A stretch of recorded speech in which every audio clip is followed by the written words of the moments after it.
Want to welcome everyone to tonight's Rockland Board of Sewer Commissioners working session.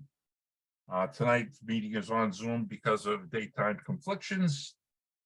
The subject matter are those anticipated published on the agenda, and other matters may be discussed to the extent by law allowed. With that, I will take, by the way, this meeting is being recorded and will be available for playback on YouTube probably sometime tomorrow. With that, I'll take a motion to open the meeting. I make a motion to open the meeting. Do I have a second? I second that. All in favor, Mr. DeRoss, Yes. Ms. Valley, Yes. and Mr. Hessian is a yes. Let me see, we have no minutes from the last meeting. So may I ask, did you fellas pick up the printed copies? There were some meetings. There was What's the dates you have? April 25th, May 2nd, May 9th, and May I have 30th, those, yes, I do. May 31st. All right. Yes, I do. Have I'd we like to- approved those? Hmm? Have we approved those? They have not been approved. Okay, so I would like to, would you read the dates and make a motion to approve those? I make a motion to approve the meeting minutes from working sessions of April 25th, May 2nd, May 9th, and May 31st. I'll second that. All in favor, Mr. DeRoss, Yes. Ms. Valley, Yes, and Mr. Hessian is a yes. I do have those, Sherry. great. With that, I'd like to introduce Mr. John Ellard, member of the Select Board of the Town of Rockland, who's been appointed our new liaison representative. And John, you can take it from there. Yeah, no, I just wanted to, obviously you all know me, but just wanted to, now that I'm officially the liaison, kind of sit in on one of these and kind of learn what's going on and kind of see how things go. What I'm going to do, John, is for tonight, basically repeat the other one, but give you a chance to ask some questions. Okay. About last one. There are such other subject matters I want to get into tonight that as they pop up at the right time, I'll bring them up. I sent to the board members a letter from Pat Brennan regarding the schoolhouse project. Did each of you receive that? Yes. Okay, you saw my response. I'm gonna share the screen for that for a moment. Great, good. Let me see.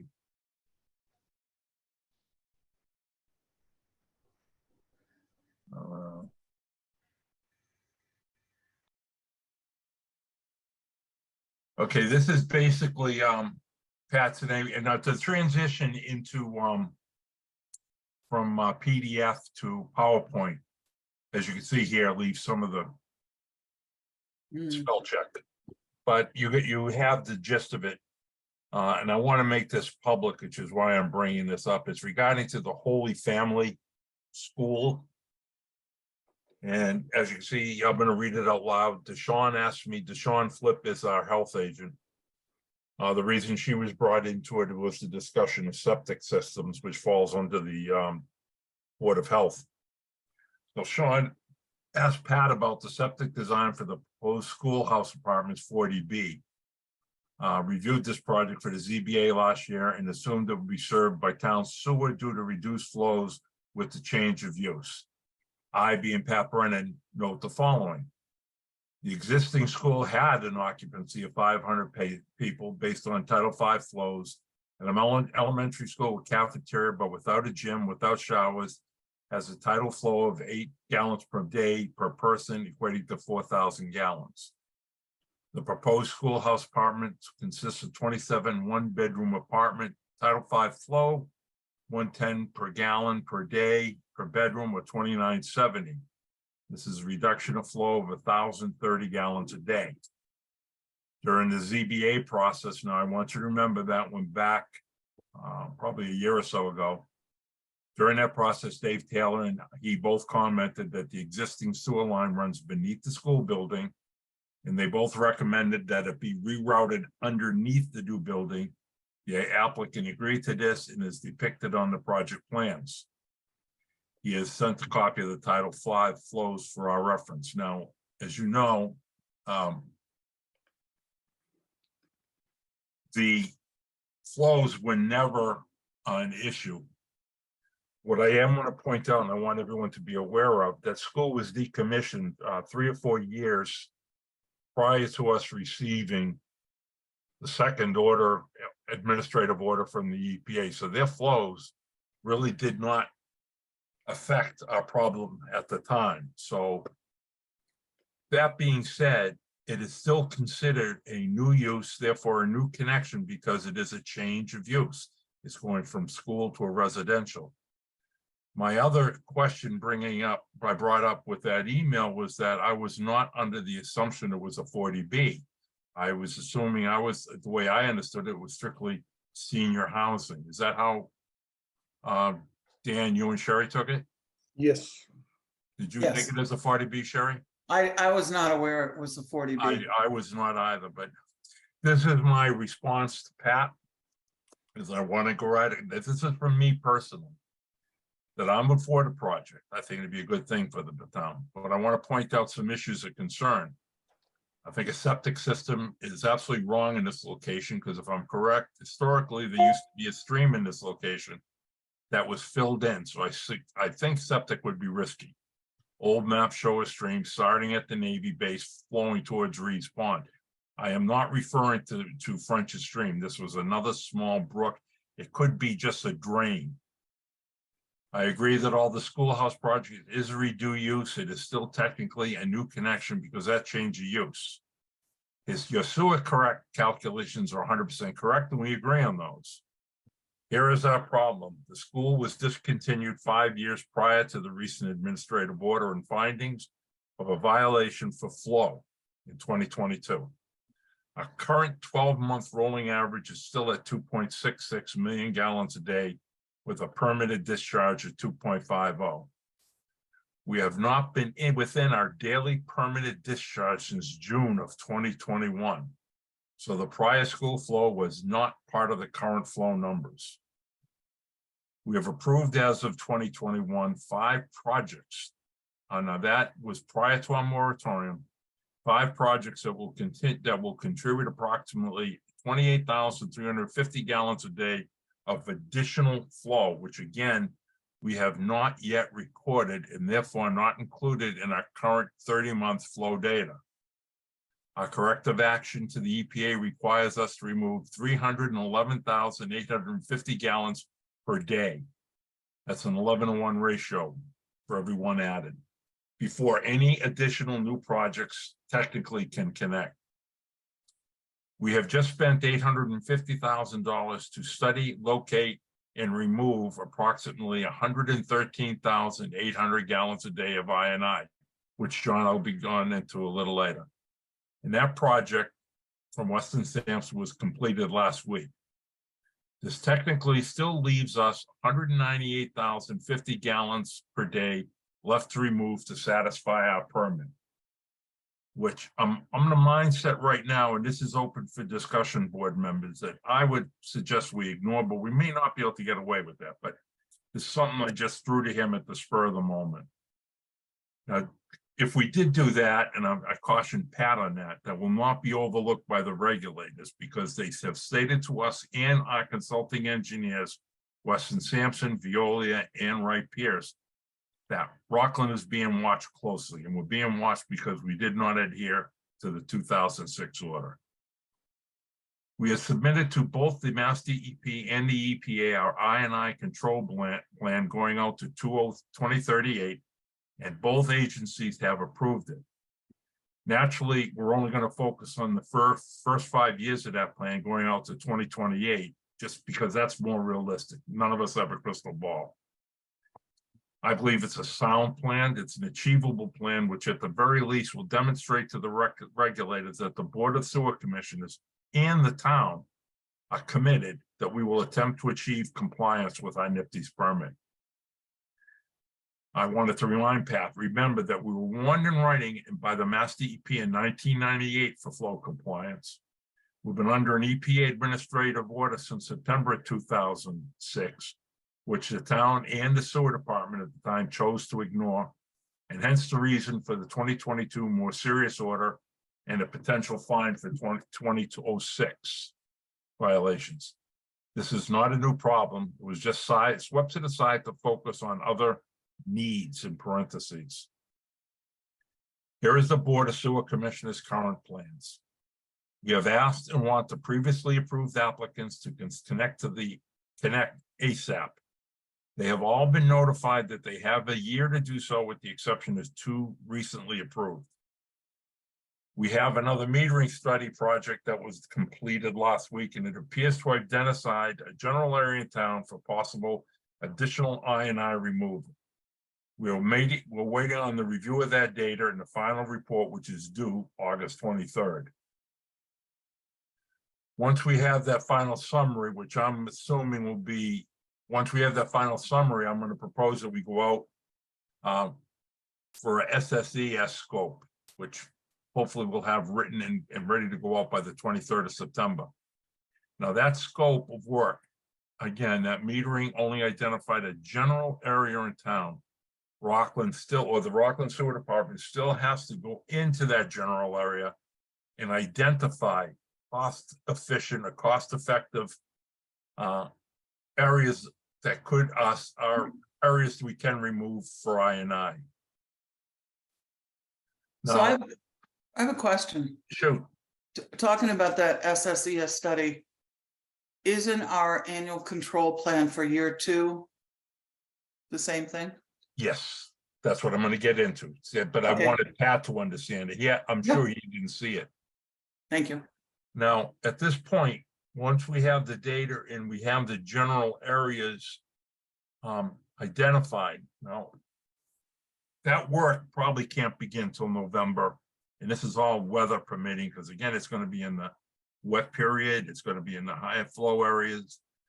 But we could still probably do manholes, which is, seal, which is some reduction. They may need those manholes in to get cameras in, which with high flow, they can't do. So that's going to be a decision. But hopefully we'll have a solid plan in place by 2024 to correct those locations. I'm saying this because of the time frame given to us. I'm trying to help Holy Family if I can and give them our plan, which I'll go into down the road again. But at that point in March, we're going to have a major decision to make. Do we allow a developer such as Holy Family to connect and use their money to repair enough I&I, which in their case is 32,670 gallons, because they really are a small user, then hopefully supplement those funds with grant for additional repairs? Because remember, we still owe 198,000 from the past, because we've removed 100, hopefully 113. You tack on that 32,600 to that 130, that 198. Now we're back up to 230 gallons. We go 1,000 gallons, which is like borrowing money on a loan. But I'm hoping with the repairs recently made, and that the 113 removed, where we haven't really seen any new connections since 2021, that system can stabilize. We can find out and get a real feel for where we are as far as flows by March. Realize that without a grant of some sort, additional connections just to use developers' funds will not happen until the capacity actually exists. If we don't do that, board, in my opinion, we're just repeating the sins of the past, and we're going to be confirming Einstein's definition of insanity, doing the same thing over and over and expect a different result.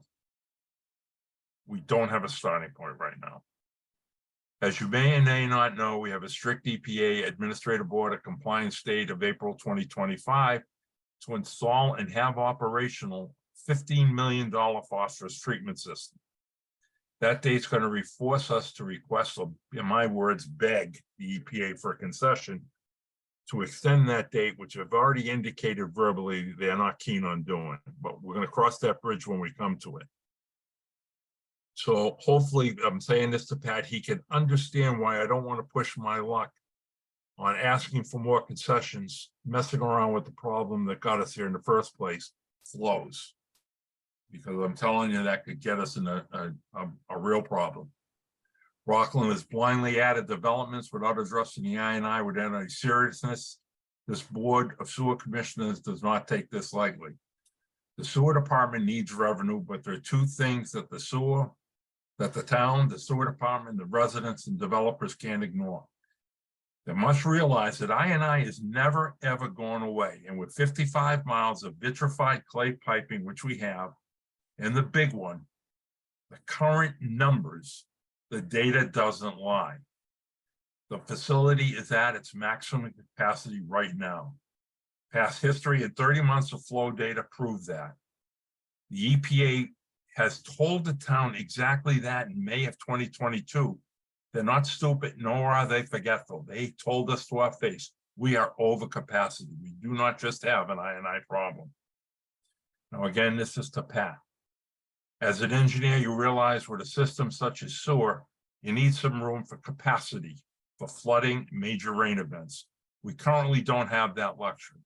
We've had 3 SSOs, which are sewer system overflows, since 2019. 2 of them this year within a 2-month period alone. And we've had several close calls since 2018. In a perfect world, our 12-month rolling average should never exceed 2.25 million gallons in the except the case of major rain or flood events. And that's also a far shot. That's never going to happen in today's world. John, the reason I'm saying that 2.25, that's a 10% capacity under the 2.5 that most designs, when they do a design capacity, you build in 10% for heavy rains, events, or floods. Our system was designed around that. Now, Rockland best pay attention to these facts, and we can't continue to ignore and add new users without an additional treatment system being built. An upgrade alone will not add capacity, and the Mass DEP and MWEPA, no, Mass DEP and the EPA both told that it is not realistic to expect any increase to our current discharge limit of 2.5 million gallons a day into French's Stream. Now, this adds to the dilemma that to make that happen, we've got to locate another discharge source for a secondary treatment system, which is going to take years, if not a decade, to identify those means. I'm asking Pat for his help and to vocally support the Board of Sewer Commissioners to in fact this down. Now, in July of 2022, the attorney for the EPA, Jeff Kopp, told our attorney, Chris Kenny, in an email that we are going to be fined for the 2006 order. I've always adhered to the regulations and I'll bend them when I can, but to mess around with this new order after that is absolutely foolhardy. The Rockland Sewer Commissioners have a job to do, and that comes with regulatory guidelines and enforcements. Asking them yada yada to please call us at any time. And that's where that is. I do not want to, and I don't think it wise that we discuss the schoolhouse project in this session. Again, John, this was to bring you up to speed. And again, that the reason I brought that letter up was I sent it out to Dan and Sherry for discussion at this meeting. I disclose everything to them. And I want to, if I disclose to them, it's public record. So that's why I wanted that read into the session. So I would suggest when we'll get into a little discussion on it later, the Holy Family Church, the project I believe is a good one, but before we make any decisions, we have to have a very serious discussion on letting new users in for revenue. And the whole key to that is we're going to need something to govern ourselves. And I think that vehicle is the moratorium. Because the one thing I'm really, really worried about, and I had an email that I'll share with you later with Bob Galvin, Land Use Council, that whatever we do, we cannot set a precedent. What you do for one, you have to do for another. Now, developers are greedy and they're hungry and they're going to be banging on our door, no matter how we feel about the project. So before we make any decision on anybody else, we need to develop, absolutely regiment ourselves to dedicating a working session solely on discussing the realities of this moratorium. What can we adjust to it?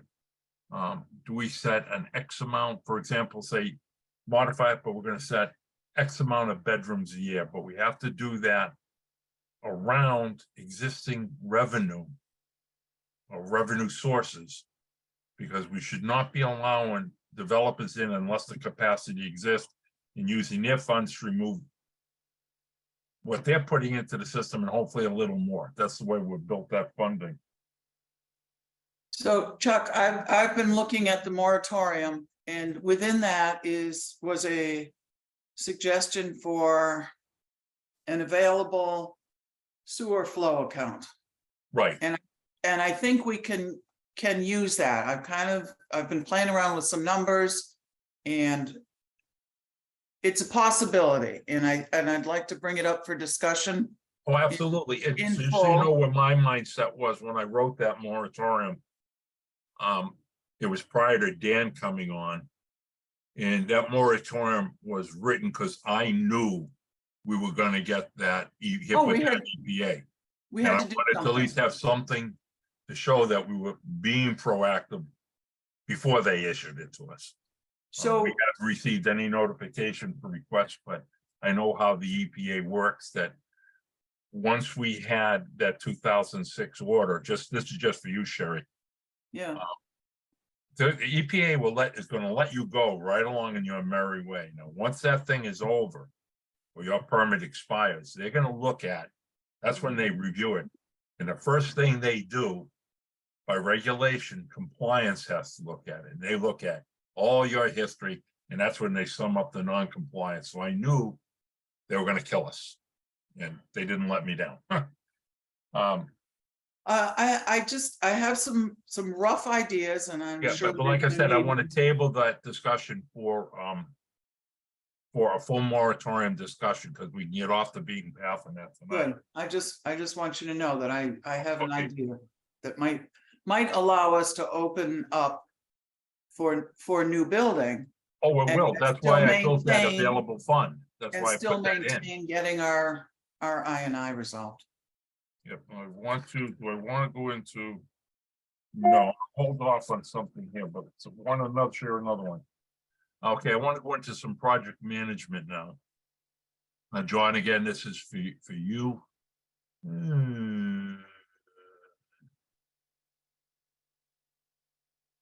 Where the heck did I do it?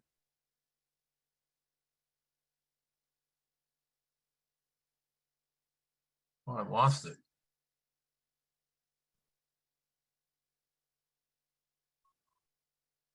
Let me find something here first.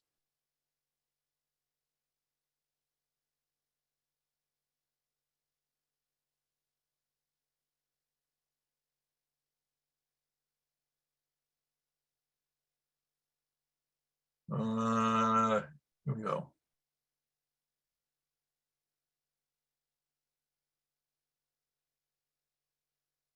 John, as you know, we contract, part of our contract with Suez, now West, and now it's Veolia. In that contract, there's a clause that other tasks as needed. Now, when we first found ourselves without a superintendent, we were trying to figure out what projects were where, what was going on, because we really didn't have an idea or a handle. So we had them come in back in September here, of stepping in and helping us get a handle on the projects while we focused on trying to get our grips on it. Now, I approach this in two ways: paying the superintendent salary of $100,000 a year, which I spoke with Human Resources. They said tack on another 28% in benefits, which brings that to $130,000 or $10,008 a month.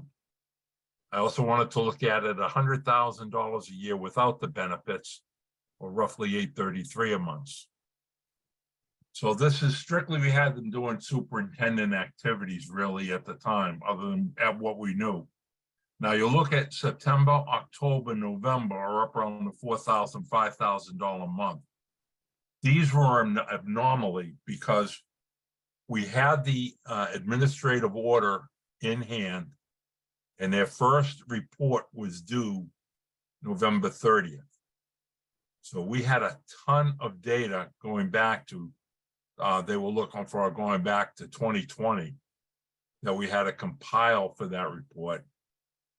None of us, and we were all reaching, Sherry and Dan were going in their directions. I was going to mine. Rick Katush was going in his to pull all this together. And what I asked Veolia to do was when they came up with this monthly submittal, this semi-annual submittal, I think the most cost-effective way for the town to do it in the long term would be into a plug-and-play format. Once you get your historical data down, which is usually the frontline BS, you build your tables. It's going to be the same tables, you're just tacking on new data. So I had them formulate those tables. So they would just, we take the data we compile between the last submittal and the next one and just plug it in, which worked out very well. So as you look down here in May, which was our next submittal, we didn't have the 4,000, 5,000, and 4,000 hours, the 27 hours, but we did have this, and all this was doing was really working out the kinks in that report. So the next report that we have to do it, if we have Veolia's input, I find it'd be way under $1,000 because we're keeping track of that data right now, Sherry, Dan, and I, as we go along, and that's plain. So for the 9 months that we had that, 9-10 months, this is what our average cost was. This was our average hours a month, but that's with the anomalies of these 3 months. And the average number of working days a month, but the hours are, that was the number of hours worked a day. Chuck, you're sharing you're sharing the annual control plan right now. Oh, I am? Yep. Oh, wait a minute, let me go back. Just highlight slide, is it slide 1? That it? Yep, that's better. Okay, so as you see down here is where the average cost a month, the hours, and the average working days a month. But look at those hours in the average working days. If you take out these big ones, it's like a half an hour, 45 minutes a day, really just doing project management stuff for the superintendent. So that's what and then granted, there's a lot more involved in it, but that's where their hours work because we didn't do those. We had them do it for us. So this is the savings that we experienced the year right here on the, looking at the, with the 130,000 with the 28% benefits, and this is without the benefits. Now, those numbers may be going to be skewed on the actual line budget item because we had, as you know, the generator went down and we had to rent a generator as well as pay fuel oil for that. That was not calculated into the original digester repair work, and it was not covered by ARPA. So we took, I believe, Sherry, we took that $30,000 from the superintendent's salary to help offset those costs. So that, if you look at these numbers, these are what we actually did on the project manager. If the line item disagrees, it's because we had to supplement the digester boiler rental, and that's the only fee we had additionally to it.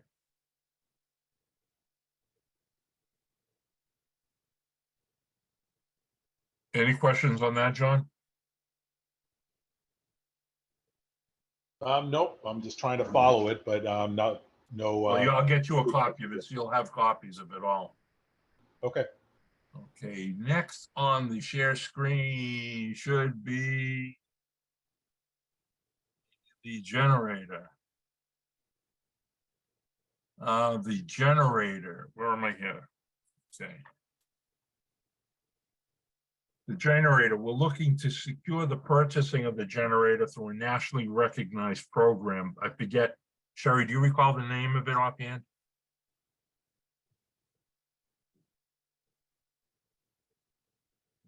Do you recall the name of you're muted, Sherry? No, I don't recall that name. Okay, well, anyway, John, there's a nationally, Wright Pierce found the program and Veolia found the program to help us with the generator. The generator is going to be funded through an ARPA funds. No matter how you looked at it, we were looking at a 60-week lead time to get it in. This is a nationally recognized program that still allow us to use the ARPA funds, but it'll help us to save money on it. It wouldn't be as expensive as we go out to bid. So it's going to save money. It's going to lessen the lead time, and we can still use the ARPA funds. And Doug Lapp has been a big help in assisting us with this matter. There was a ton of back and forth going on. Now, I had, in my experience of 40 years as an engineer, I've never experienced a cluster mess like this generator. It has just dragged on, bounced around, and it's finally on the going stage. We do have a timeline for the generator, which is going to be pushed out somewhere till August of next year when we're anticipating it coming in. And one of the big hangups were that the town electrical inspector had hang up on the control panel being up to snuff. Well, what we didn't realize, the control panel was part of the phase 1 facility upgrade. The generator blew out before that upgrade came in, but the panel was part of it. So the panel, he's satisfied with that because the panel is going to be upgraded by the time that comes in. The digester piping, I'm going to share with you a letter. Where is that? Right here. This is a letter that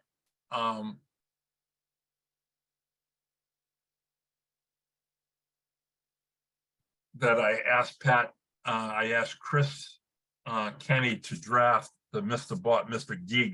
Mike Gaida.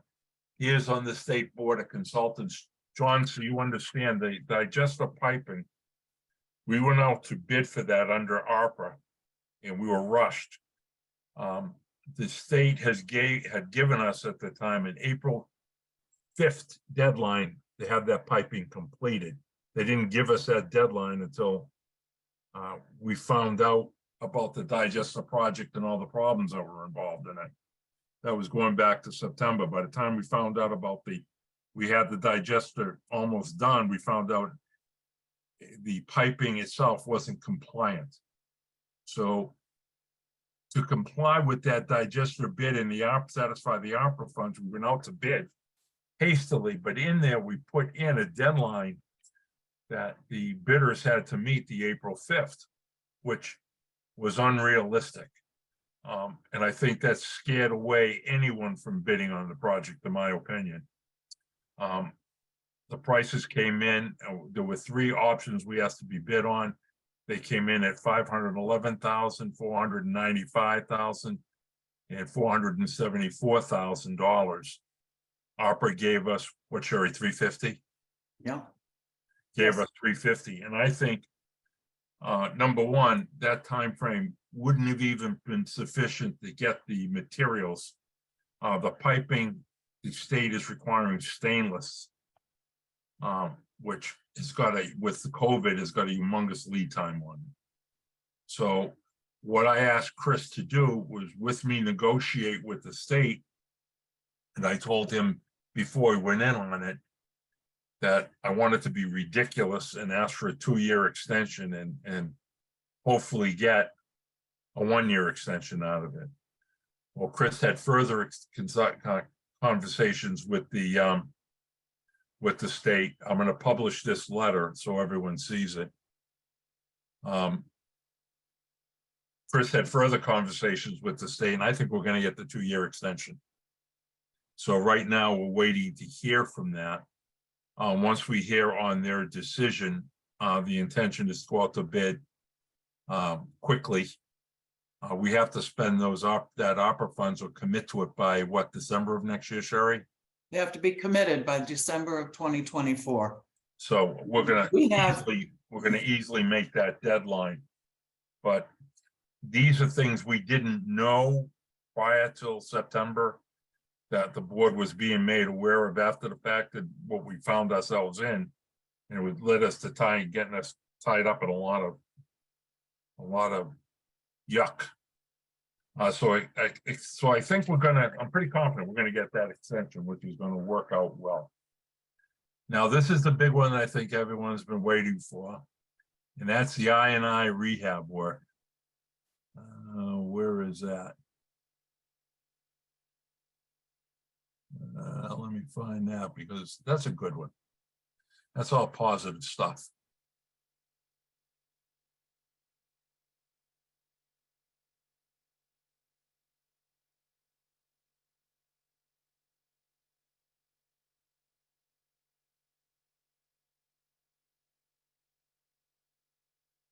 This John, is our and for anyone else tuning in who wasn't there,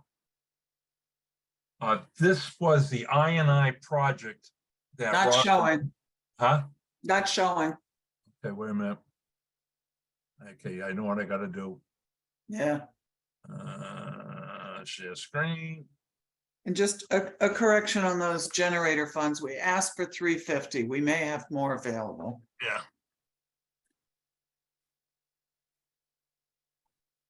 Is that showing now? Yes. Okay. Okay, so part of last year's work is that we committed ARPA funds. The SSE study in 2021 located approximately what they claim was 220,000 gallons of I&I. Well, to find it is one thing.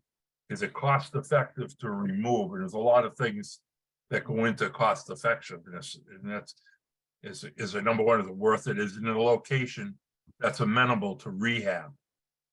So they found approximately, when Weston Sampson went in, who's done this millions of times, and they're extremely competent in what they're doing. They believe that they could find 50% of that was realistically removed. Well, they finished the project on June 9th, and as you can see, they cleaned, inspected, tested, and sealed. They did, I'll go into some short liners in a moment with you. They did some grouting, and they sealed some manholes, and that they feel confident that had removed 113,863 gallons of I&I. Now, I want you to go back and remember that technically we still owed 311,000 gallons of I&I. With this removal, that brings us down to 198,000 gallons that we owe. Now, the reason we changed, when we went into this with the ARPA funds, it was a significant cost reduction from what the SSE study projected, because I changed one of their scenarios. One of the biggest contributors to I&I comes from laterals, which is private property. And it's naturally, when you go into private property, that is the responsibility of the homeowner. So the town residents would have had to bore that cost. And the town would have assumed any liability. So it just wasn't feasible. And I had brought this method up to Weston Sampson. I discussed it with Sherry and Dan, that I had read about a grouting method, a sealing and grouting method that can go in from the street to the service connection, where the service connection is your main point of leakage from a lateral. So they went in and sealed a lot of the laterals in the areas that they were able to go into, which I'll go into. And that helped with the 113,000 gallons. Now, what this map shows, and it'll be a little easier, John, you see these yellow squares, they are the pump stations around town.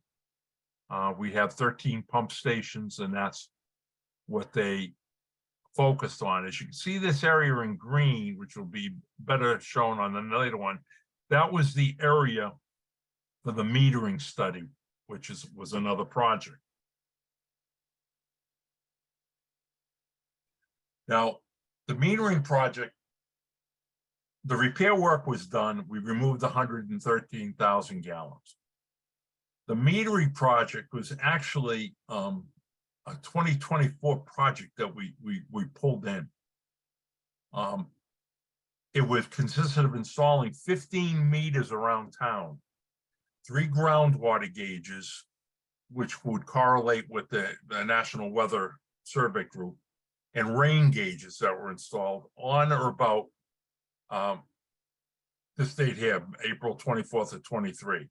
And we monitored them for 10 weeks, ending 6/30. And we monitored rainfall, different things. And these stars indicate where those rain gauges were located, right around here. Went pretty much as the town as we could afford. There's even some down here on Pond Street.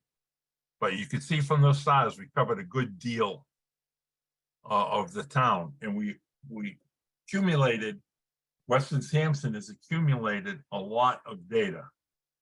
Now, before I show any more slides, I don't want people chomping at the bit, because you're going to see a number, and I want you to hold back on making any conclusions on those numbers until I get to explain it. Now, those stars, again, are where the meters were placed. Of those 15 meters that they placed in town, they located an area in town, a general area that could yield, we think here's where the data, and this shows right here, total flow, right? And this is where the groundwater is below surface going on. Now you realize now right in here, the state put us in drought conditions, so the groundwater level's falling. So this is why you look at all your data to come to a conclusion. Now, the preliminary data for meter 9 shows that there's an area around town that may have the potential for as much as 450,000 gallons of INI. Okay, now that is not a real number, so bear that in mind. This is the area in town where they feel that is. Now there's going to be a lot. This is the main flow, is where we know we had a problem, was Plain Street, uptown, down by the new school, which is right here and here. So with that data right in here, what I'm proposing we do, or I should put that area back up for you.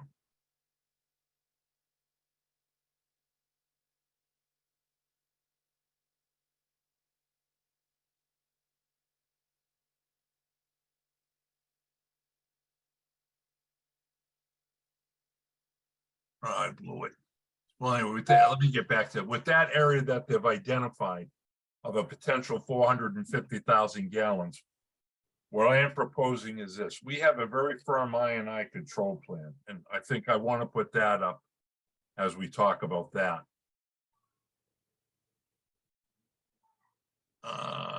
Where is my INI control plan? Sherry, is the INI control plan up? Yes, it is. Okay. Now, the INI control plan was submitted and accepted by Mass DEP and the EPA. Now, here you see in year 1, we pulled in, which is just what we did. Instead of doing it, this is fiscal year 23. We actually completed it, which was $150,000 of ARPA fund, and right here with some metering. Now, that funding now into fiscal year 2024. And what I'm proposing we do is take our INI money that we have. Once we get the data from Western Sampson, and that tells us, okay, here's the firm, here's the general area of the INI, and here is a realistic amount you can get at. That means we still have to go in, the Rockland Sewer Department has to still go in, contract, to go in and do another SSES study, if you would, to find the specific locations of the INI. To say this whole area is full of INI, okay, whereabouts? What INI is accessible to get and repair? So what I'm proposing we do is we have that report in August. We beat it to death and find out where those areas are and come up with a plan to put that in a proposal to go out and bid these areas where we want you to look at for specific INI. I have the proposal basically written. I'm going to need some tweaking. But on my game plan and my thought process was we could go out for that SSES study probably in September of this year. Request bids, have the bids late October, November. And again, weather permitting, have selected a bidder. We could have a bidder selected by the end of October for the bidder to tool and mobilize and be ready as another month. So realistically figure December. December is not an ideal time. It could be snow, it could be blizzard. Again, that's why I said weather permitting. And possibly they could do some manhole sealing, but they may need the manholes to access that. This is just a pipe dream plan in them, and right now that's going to need a lot of discussion. But again, we cannot jump around because this is what we committed to Mass DEP and we're going to follow. Notice in here that this is an inspection, there's no repairs. This is our INI funding. But I think we can have some wiggle room to come up with a game plan if we're smart. And that's going to come into discussion of what we do with that 198,000 that we owe and how we want to treat that. So, like I said, there's a lot going on, and we need some time to bear with us to get it. So again, I just rehashed on that. The data will be due August 15th from the metering. We'll have a scope of work prepared to go out to bid by September to locate and identify specific sources, and hopefully by November, December, we can have a vendor, selected to go to do that SACS. I'm thinking we'd have the results of that by March, and hopefully we could jump right on some immediate INI that's readily available. Now, out of that 450,000 gallons that they seem to think they have found, I would say, and I told Doug Lapp, a realistic number would be not to overshoot theoretical 150,000 gallons of INI. Now, that doesn't mean we can remove all that 150,000 gallons. I'm thinking that is an actual number out of that 450 we may find realistic and able to remove. So far, so good, John? Yeah, yep, I'm with you so far. And again, I'm going to send you all these Okay. little slides here. And Chuck, if we can get that 150, that puts us square with the EPA. Well, that won't square us, Sherry, because Not remember, completely. we owe 100, and this is how 100 and- I've got to have to negotiate that. And I'm going to need Wright Pierce and Weston Sampson, because not quite. Yeah, we're still short a little bit. okay, what I want you to remember is that we are going to be fined for saying we were going to remove the 1101 for the 2006. We never did. That's due to a myriad of problems. They never went up on fees accordingly, what have you. The bottom line is it wasn't done, and that's how the EPA is going to look at it.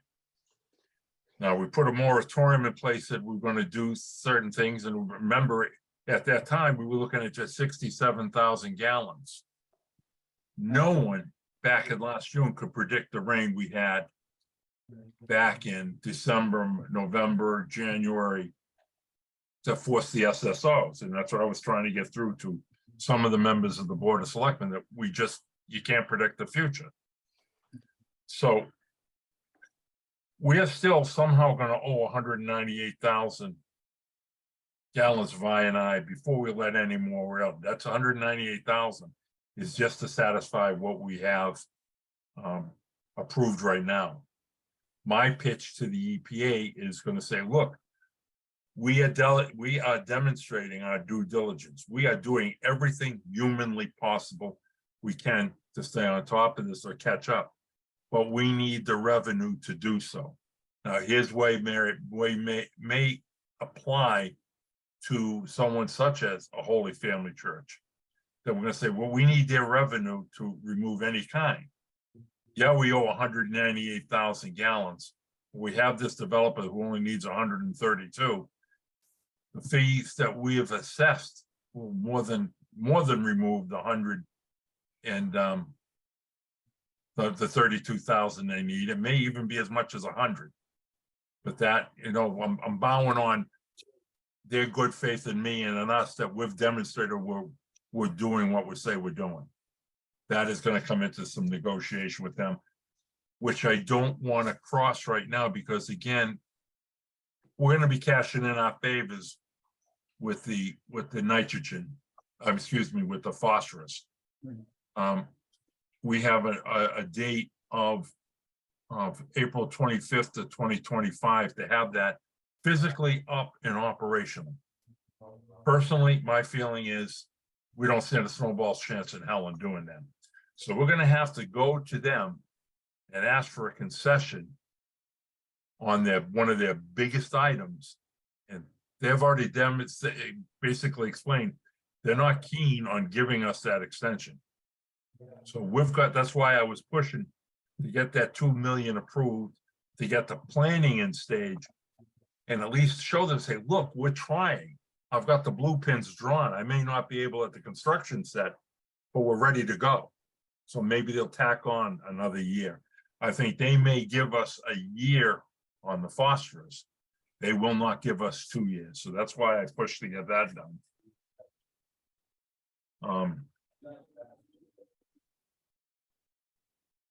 So again, that's leading me back into our discussion on the moratorium. We've got to look hard at everything we're doing and build that moratorium that will support us and keep the good faith going in the EPA.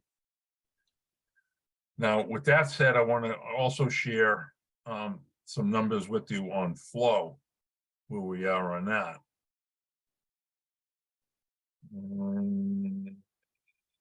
Where am I here?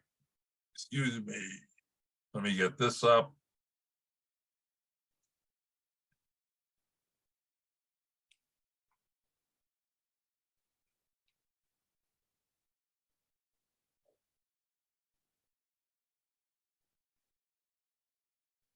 Here is our flow numbers. Is it up yet, Sherry? No, Is it up now? Nope. Okay, No. here, I gotta hold it.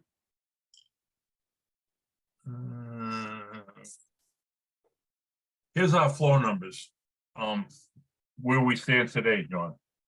Now, this is as of today. Where's my cheat sheet here? Okay, here it is. This is as of June 29th. Now you can see here there's blanks. The reason being, in February of this year, we used to have to report our monthly discharge flow to the state. 12-month rolling average discharge flow.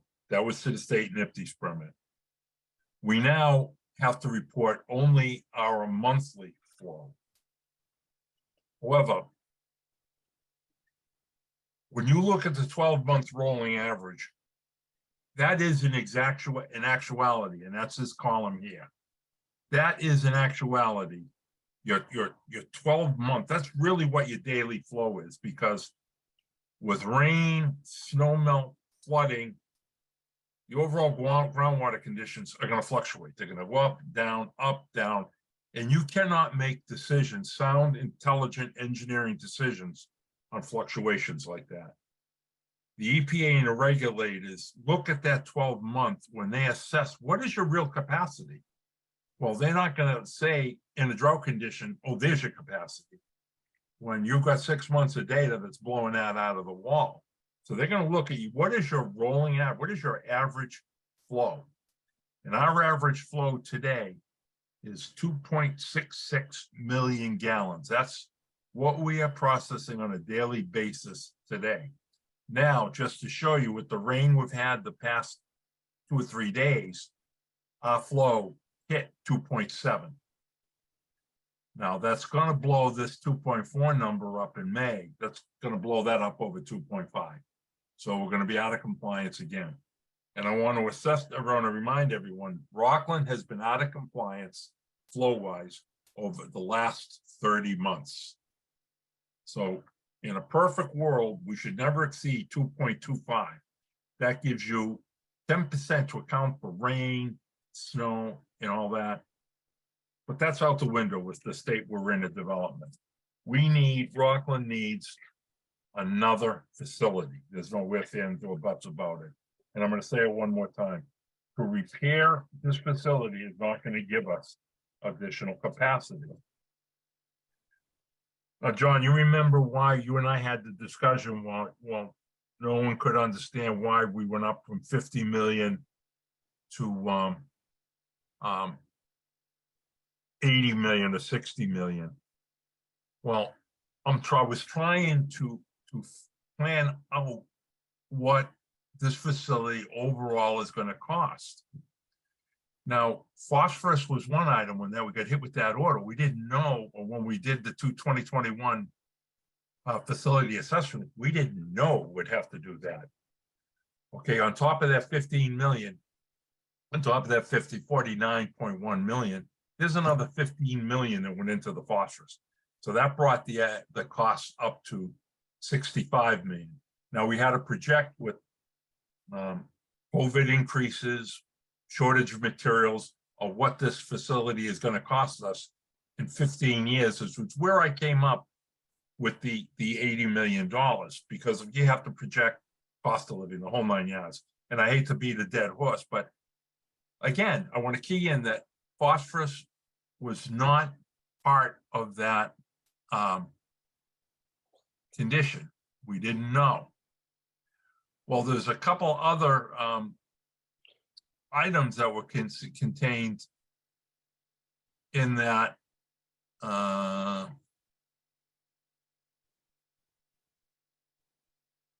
me see, get out of this here somehow. One of those, well, I'm going to show you, and I'll show you in a slide later, that one of the other conditions that were in our permit that we haven't accounted for was not only the phosphorus, they're going to tack on PFAS testing and treatment. We had no idea, because at the time they hadn't come up with a sampling protocol for that, which they have and is going to take effect next year. One of the other big items, and I'm hoping to find it because it's a doozy.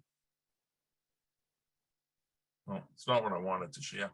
And I want to show each of you this because I know I can find it once I do it my way.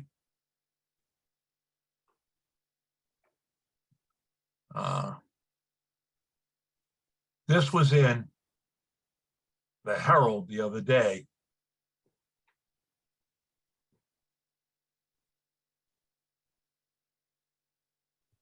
Can everybody see that? Oh, no, wait a minute.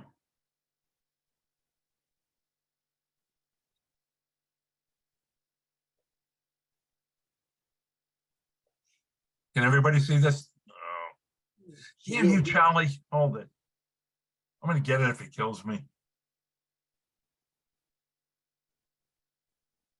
Okay. That was in the Herald yesterday. And that's referring to new septic regulations regarding nitrogen. John, we had gone, Rockland also has to begin, it was in our order that down the road, they're going to put a nitrogen condition on us. We treat for nitrogen, but we also currently treat for phosphorus. But they want it strict. They're going to lower the parameters for phosphorus, which is why we had a tertiary system.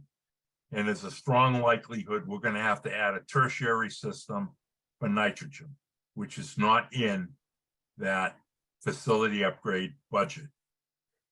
Now, it's been being beaten around, but the reason I'm putting this up is for Sherry and Dan and townspeople is that it's coming sooner rather than later now. Nitrogen is a big problem with wastewater. Currently, what they're going after is septic systems, existing septic systems down the Cape. Good reason to start down the Cape is the soil condition. It's sandy. Wastewater will flow off-site fairly quickly, but they're going to make homeowners treat the septic, homeowners in the town, enforce septic regulations regarding nitrogen treatment. They're coming to us soon. And when I say soon, I would say very confidently, we are going to see nitrogen requirements by 2006, 2007 in our current permit. Am I off sharing? Yes. Okay. So, John, these are some of the things, again, that you, Board of Selectmen, the Board of Sewer Commissioners, does not have a crystal ball for. We can't really look out and see what's coming down the pipe. And this is something that's also going to affect that $80 million upgrade. How much, I haven't even begun to research that yet. And I don't want to do that. I don't have the time right now, to be honest. One more thing I want to bring up and see if I have it on to share. Then I'm going to turn it over to Sherry.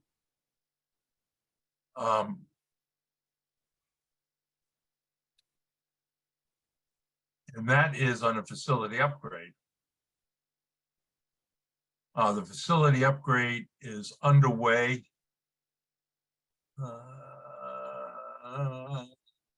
Oh, no, I didn't lose it. I know where it is.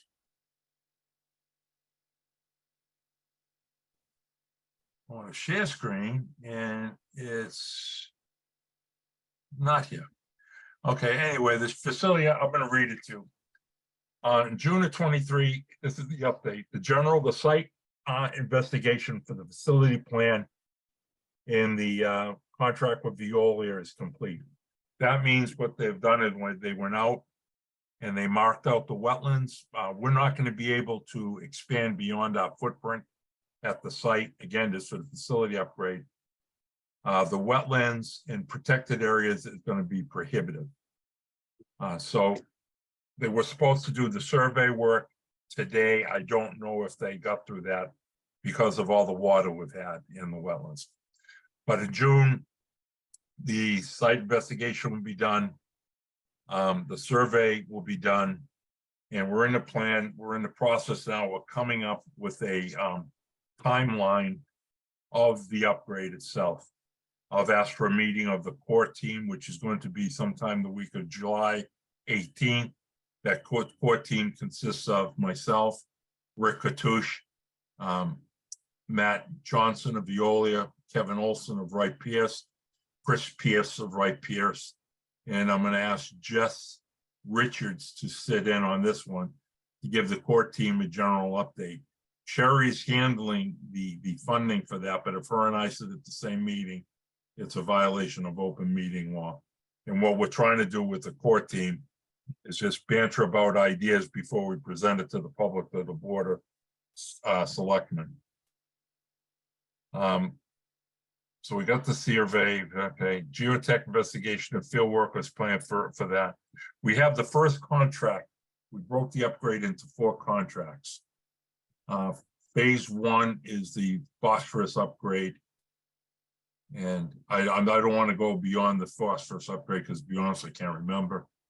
But that's going to take us through that upgrade. And we'll have a timetable on how we're going to complete that, hopefully by the first week in August, second week in August. Sherry, I'm going to turn this over to you to go over the funding on it. If you've got some updates you want to share. So, as Chuck mentioned, I am working with Wright Pierce and putting together some funding. And the plan that we're going to do is approach our senators and see if we can get some funds to be earmarked for us. Part of that process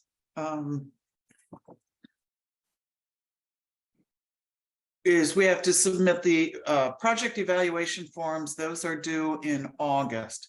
And then in November, December, January timeframe, we'll start talking to the senators and their offices and see if we can get some funds earmarked.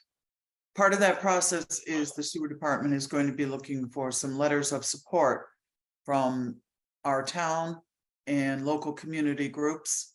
And we are putting together a list of those groups that we want to approach. We're thinking, you know, the South Shore Council, the metropolitan area. The one thing I don't want you to forget, Sherry, is the North River Watershed Association. North River Watershed, top of the list, top of the list. And in addition, those project evaluation forms do get submitted to the Mass DEP. So the state can rank it and it becomes part of an intended use plan. So there's a lot of moving pieces, and for that I'm grateful to Wright Pierce because we have some very competent people that know how this work flows.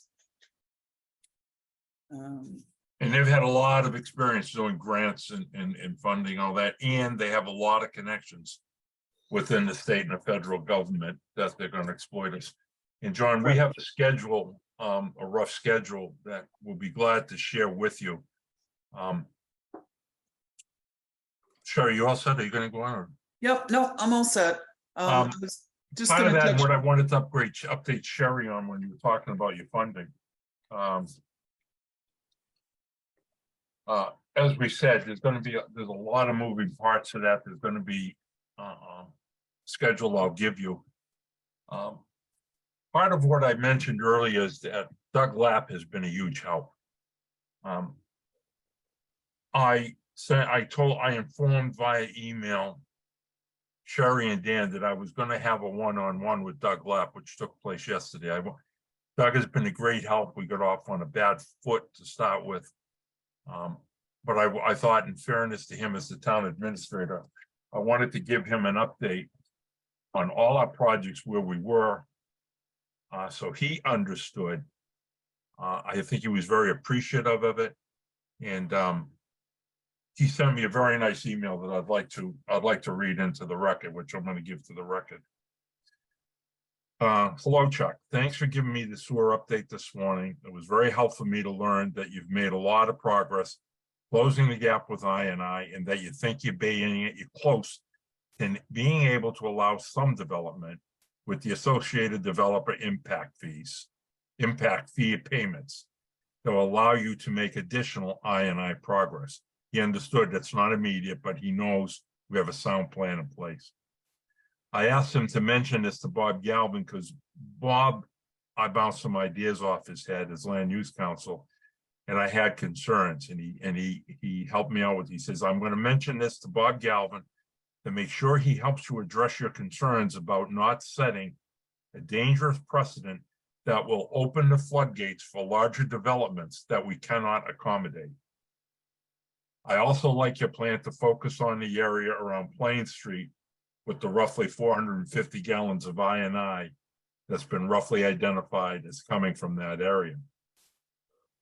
He understood that, and I told him that out of that 450, I was going to get I figured about 150. Sherry, this is for you, and I want to send this to you, but I didn't want to do this until I disclosed it. This again is coming from Doug. As I mentioned in our meeting, I'm thinking you might be able to use some of your current retained earnings that was recently certified by the Department of Revenue. I asked Scott Curtis to let me know exactly what your certified returnings are, net of the spending we just approved. You'll see the numbers below. You'll also see below the Board of Selectmen recently approved financial policies for the town. There's a provision in there for the amount of retained earnings reserved that could always be set aside for enterprise fund emergency. 10% of your enterprise earning operating budget. Sherry, you understand that. Based on that, Scott recommends, and I agree, that you should never let your return earnings go below 500,000. Okay, based on that, you could theoretically appropriate around 275 to help get your I&I remediation done. We are tentatively planning on holding a special town meeting on November 6, 2023, that gets finalized. We could easily add this to the warrant. Why don't you think about this and discuss this at an upcoming sewer meeting, as well as with your engineers. I also made this offer to him. Let us know what you think. I will also let Michael Laughlin know that you offered to give the selectmen another update on where things stand. I appreciate that. I made that recommendation to Doug, and I also added that I'd like to have the data report and be comfortable on numbers before I report to the Board of Selectmen. So that's sometime, I'm gonna schedule that sometime the middle of August. But I'm gonna send this to you, Sherry and Dan. What I want you to consider is, yeah, we could go into retained earnings, but life is a crapshoot and the sewer department is a crapshoot. Now, I want you to bear in mind, we have a 55 to 60 week lead time before we see that generator. Rick and I are not confident that that generator is going to last. John, so you know that someone had the bright idea outside of us to throw the existing generator after we recently had repairs to attempt to do it under 100% load. Well, that test was ran. We got 30% load and started blowing antifreeze and coolant all over the room. So nobody is confident that in a prolonged outage that this generator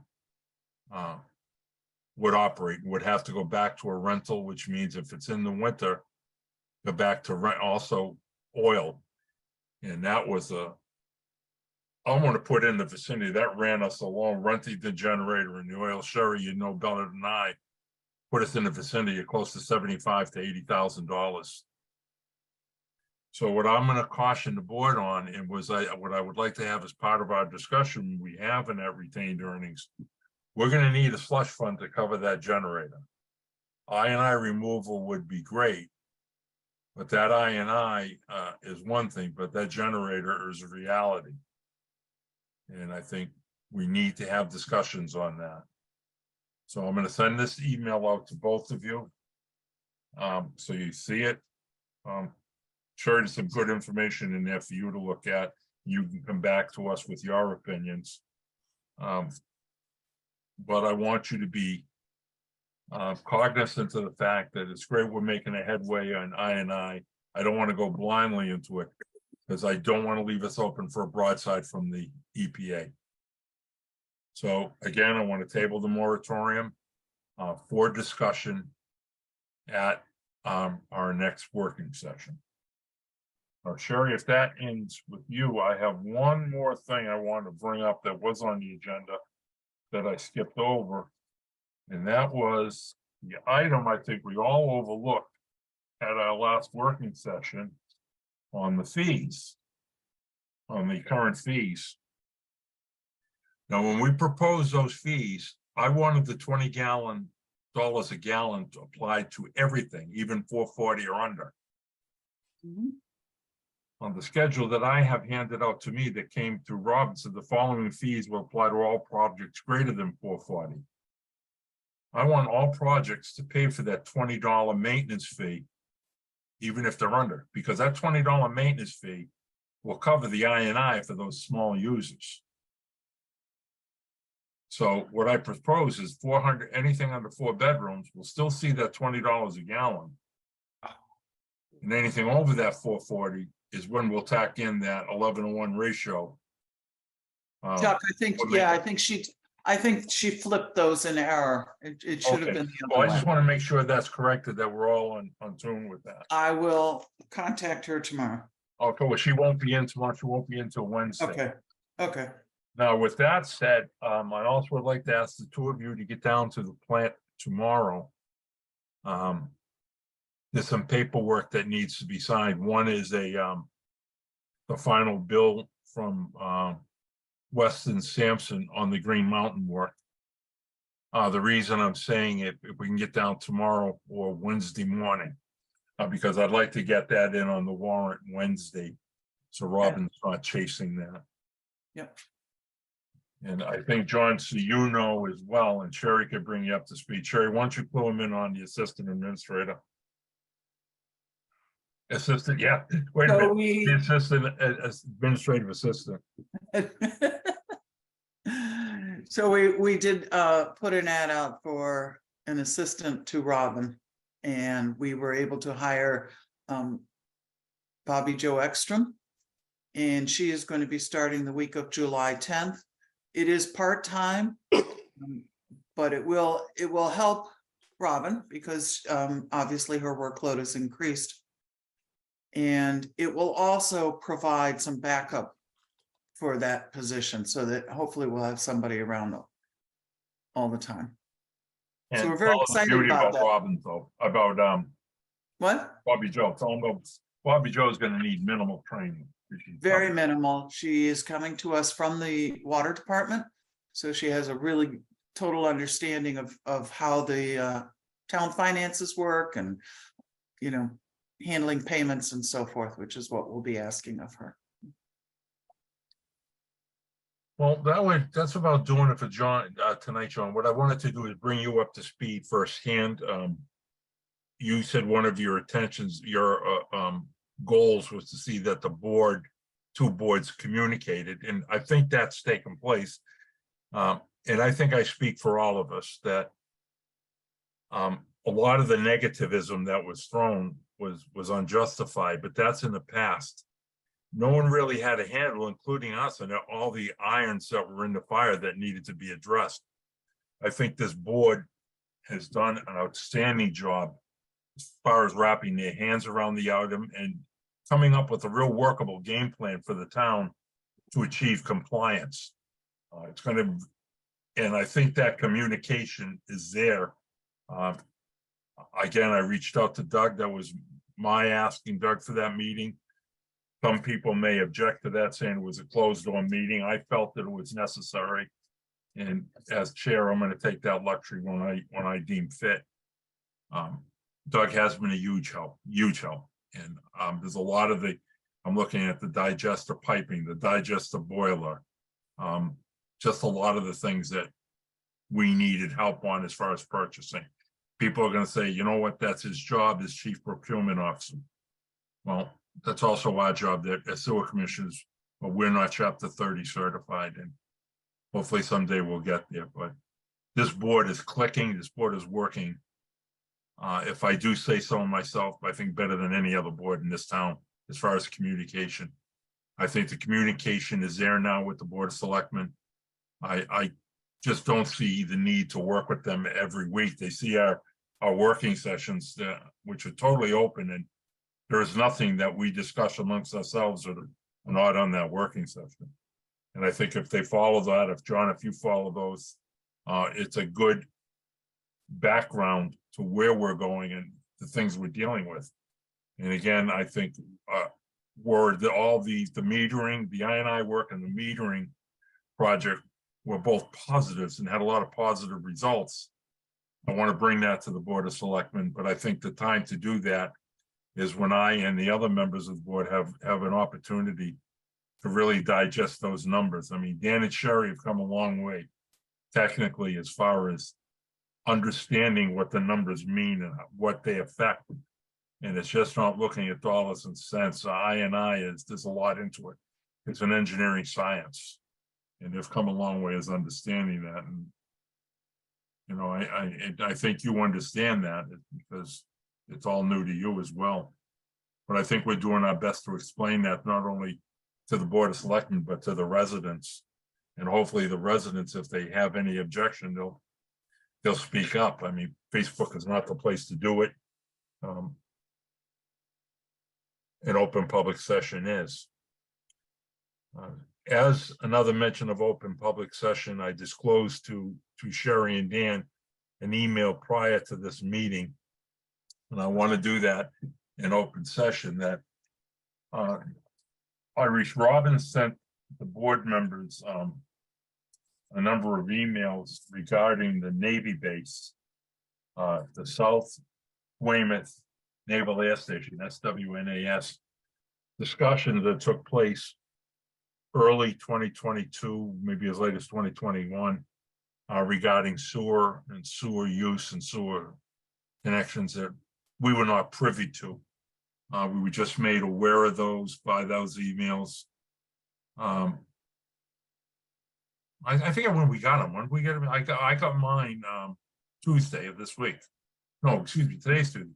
I received mine yesterday from Robin. Yesterday was Monday. That's right, Chuck. Is yesterday Monday or today Tuesday?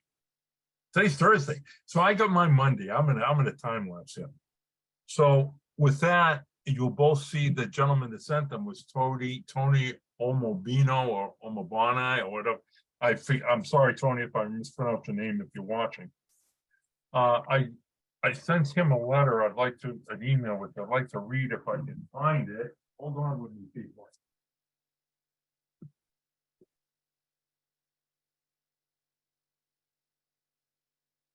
Anyway, I can't find it. The crux of that, and I think I sent it to the board members. The original email went to Dave Taylor, who was the interim superintendent. I thank Dave for forwarding it to the board's attention last week. The South Weymouth Naval Air Station Group, Tetra Tech, I believe it is, has asked for a meeting to discuss sewer. I have no idea what it's about. I told them that it was my preference and the board's preference that all meetings that we hold are done in open public session. However, I did give them where we caught at the last minute and they asked for a meeting as soon as possible. They did send me an email today requesting a meeting either the 5th or 6th of January. And I gave them an option that stated, I prefer to do our meetings in open public session. However, and I'm just doing this from memory, if you feel a one-on-one introductory meeting is appropriate at this time to meet each other face to face, I will agree to it this one time, and all future meetings will be done in open public session. They sent back an email saying that is, they think that's a good idea. So with Dan and Sherry, with your understanding, I gave them the option of meeting with me the 5th or the 6th between 1 and 3 o'clock. They're going to get back to me sometime next week. I will take full minutes. There will be full disclosure of that meeting at our working session. And then any future sessions regarding the base will be done in open public session. I am personally not comfortable discussing anything regarding the base or any major projects of that dollar volume or of that nature alone in a vacuum. I've got complete faith in the both of you. I think the three of us work very well together.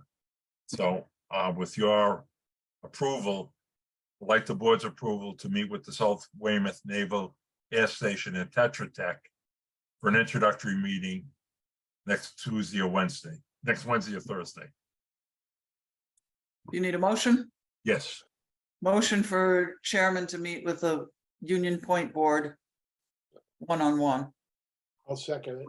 as an introductory. Yeah.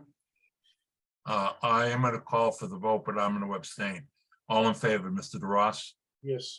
Ms. Valley? Yes. Okay, that is a majority vote, so I will meet with them. I will take minutes and I will update you at both our working session, and I will update the public. If for those who are not attending our working session, I'll update the public at our January meeting, which I forget what date it is. January, July, July, yeah, okay, I got a Red Sox game going on here. With that said, I'll take a motion to end tonight's meeting. Are we meeting next week? You know what, I'm gonna say no. Thank you. Because we're number one with the 4th.